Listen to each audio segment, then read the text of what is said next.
Hi, Tom. Hi, Gay. How are you today? How are you? Wonderful. Good. So, Tom, do you want to, and Gay, do you want to tell us a little bit about the Cranberry Inn and how you're feeling these days? Cranberry Inn is the oldest and continuous service restaurant in New Jersey and the fourth oldest and continuous restaurant in the United States. The oldest portion was built in 1750. We have a 1765 tavern that was built beside the first original one. We have the innkeeper's house that we are sitting in that was built across the front of the two taverns in 1800. Our main dining room was built out in the side yard in 1932. And in 2005, we rebuilt the big barn that was destroyed by fire on October the 8th of 1902. And so the Cranberry Inn has a long history of serving people, not just from this area or the state, but from all over the world. Thank you. Tom, how are you today? I'm fine.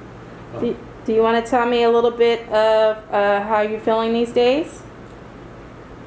With COVID, the pandemic? Yes. Yeah, I guess we're going along like everyone else. In March, we're told that we would be stopping operations by the state, which was fine. I think we all wanted to participate and make sure that our country was kept free and clear of that disease. But that was in March, and we were informed at that time that the request would last till about mid to the end of April, and the mid to end of April came and that didn't happen.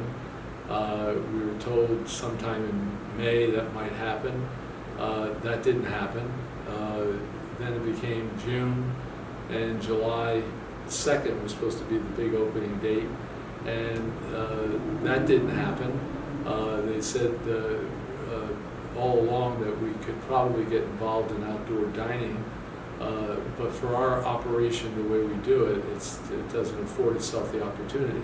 In July, when we were denied to be able to be opened as a restaurant indoor, we started doing the outdoor restaurant, and while it works, it doesn't bring the revenue to run the operation that we have here at the Cranberry Inn. We have a 20,000 square foot operation that requires money to run, and we just can't make that kind of money to make that operate.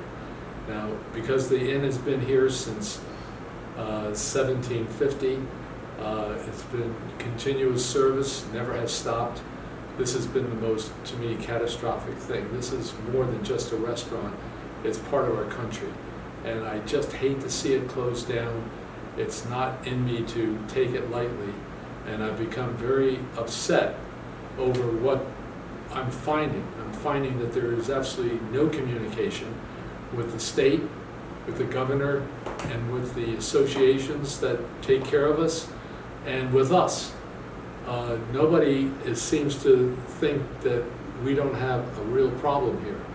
There's been nobody to talk to us, to hear what we have to say and why we want to work. I think that there is a need, from my point of view, for a plan that I have not seen. How are we going to operate while we're closed? How are we going to be able to open up? Who can we work with? Who should we be doing? We've heard nothing from the state other than, I'm not in a position to let you open now. We're not in a position to let you open now. Well, that doesn't tell me anything. Where are the statistics that say that it's bad? We can open up on the porch. I don't see why we can't open up inside. We have a very large restaurant. So as a result, we have adequate space to make sure that the distancing is adhered to. We're not a small operation. A small operation would have a problem. They probably have to be outside.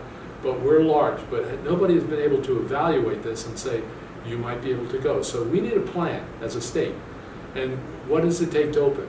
Next of all, nobody has shown any statistics that keep us from being open. You hear about bars down the shore opening up, and then you see pictures with 1,000 young people at the bar, breaking every rule that there's to break. If anybody ever came into my restaurant and broke that rule, they wouldn't be in my restaurant anymore. We operate as mom and dad, and that's the way we've done all these years. So I don't see a problem. We have our needs to clean tables, make sure everything is sanitary, do all the right things. We've been doing that. And there's no reason that we couldn't do that on the inside.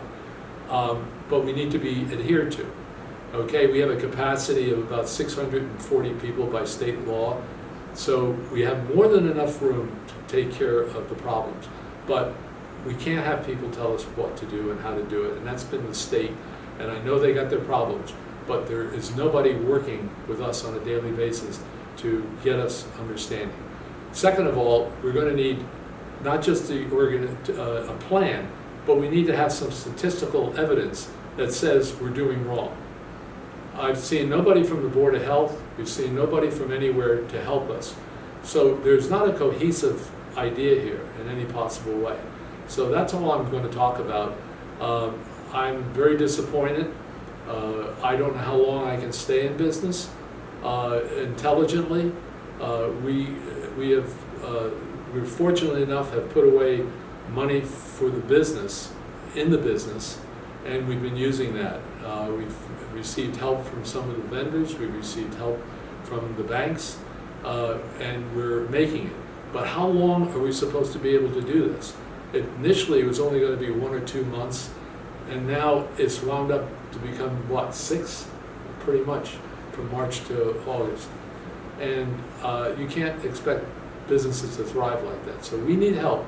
And I say very strongly to the governor of the state and all of the representatives, we need help.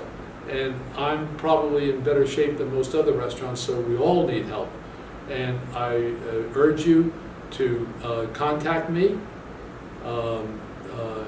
at the Cranberry Inn. I'd be happy to serve if I could.